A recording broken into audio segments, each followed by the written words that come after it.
Ah, des vacances bien méritées enfin. Cette fois, tu vas voir quelque chose de nouveau. Un océan sur l'une des lunes d'Uranus. Bon, je plaisante. Cette destination n'est pas encore prête pour les vacances. Mais il y a quand même des océans impressionnants là-bas. Ne me dis pas que tu pensais que les océans n'existent que sur Terre. Avant de plonger dans les océans des lunes d'Uranus, parlons d'abord d'Uranus elle-même. La 7e planète à partir du Soleil est le caillou le plus cool du système solaire. Elle possède 27 lunes et 4 d'entre elles pourraient théoriquement abriter des océans. C'est quand même pas mal, tu ne trouves pas?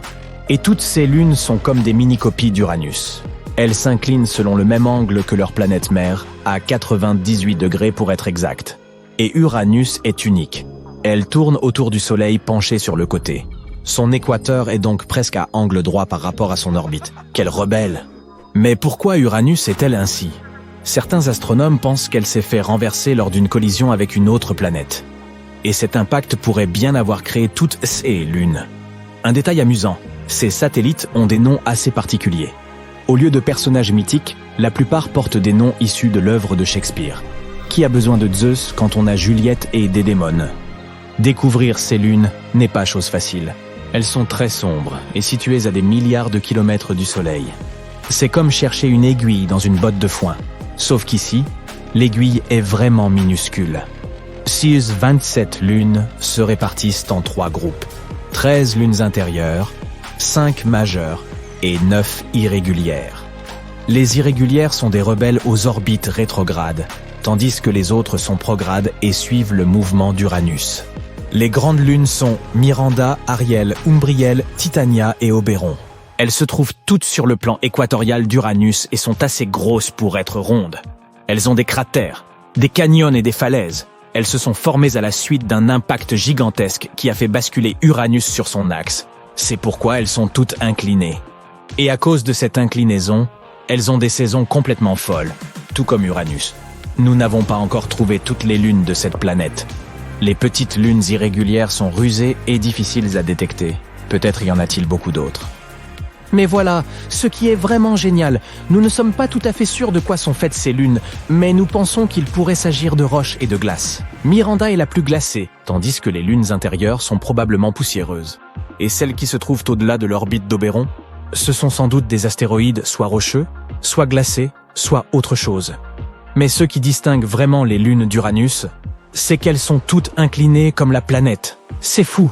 Leur exploration pourrait nous en apprendre beaucoup sur la façon dont les mondes océaniques se forment et restent actifs. Titania est la plus grosse lune d'Uranus, mais elle fait moins de la moitié de notre lune à nous, avec un diamètre d'environ 1600 km. C'est aussi la 8e lune la plus lourde de tout le système solaire. Elle a été baptisée en l'honneur de la reine des fées du songe d'une nuit d'été.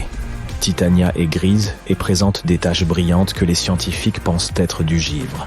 Elle est composée d'un mélange de glace et de roches, comme toutes les autres lunes proches d'Uranus. Oberon est la 2e plus grande lune d'Uranus, nommée d'après le roi des fées dans la pièce de Shakespeare.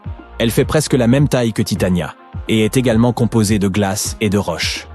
Mais la surface d'Oberon est beaucoup plus cratérisée que celle des autres satellites.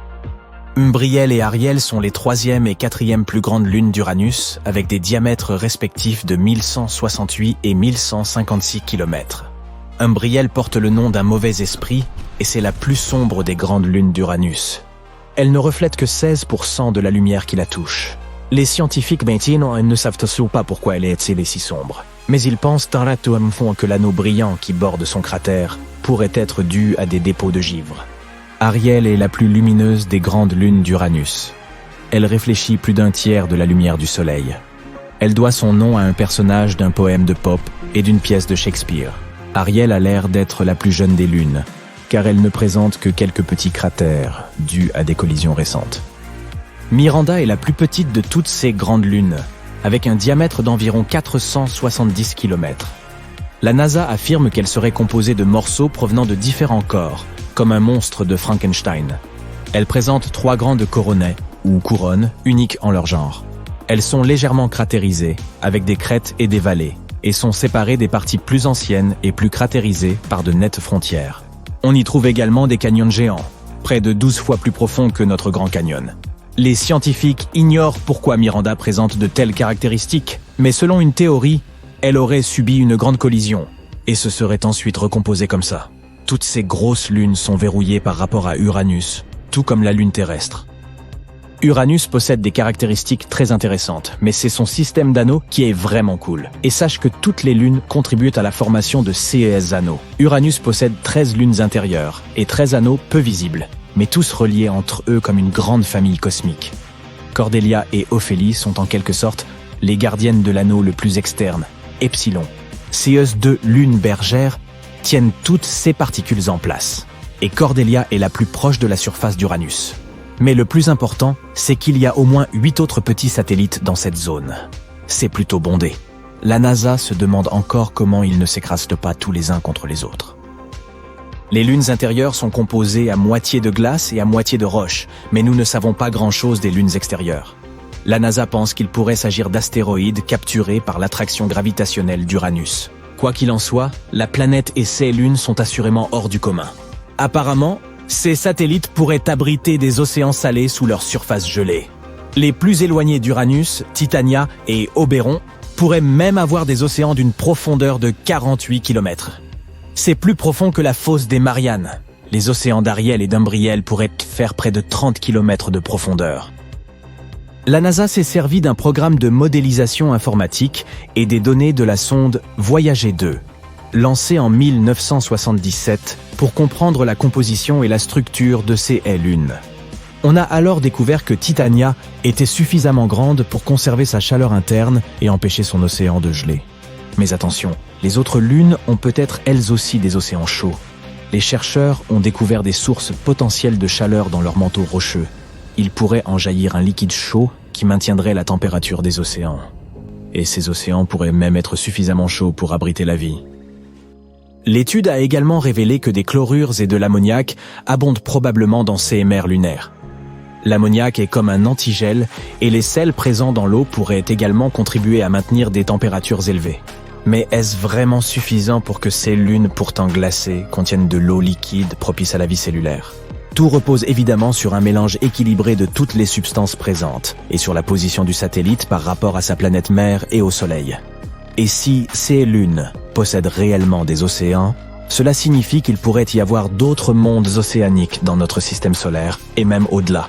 Vraiment fantastique. Mais ne nous réjouissons pas trop vite, car ces océans sont très salés. Environ 150 grammes de sel par litre d'eau. Ce n'est peut-être pas plus salé que le grand lac salé de l'Utah, mais tout de même. Quant à la 5e plus grosse lune d'Uranus, Miranda, elle a peut-être eu un océan à un moment donné, mais nous pensons qu'il a rapidement fini par geler. Quoi qu'il en soit, la NASA envisage d'envoyer une mission sur Uranus pour en savoir plus sur cette géante de glace et sur ses lunes. Cette mission s'appelle Uranus Orbiter and Probe, UOP. Une très bonne idée, à mon avis. Alors, oui, théoriquement, il pourrait y avoir jusqu'à 5 océans, mais il nous reste encore pas mal de choses à découvrir.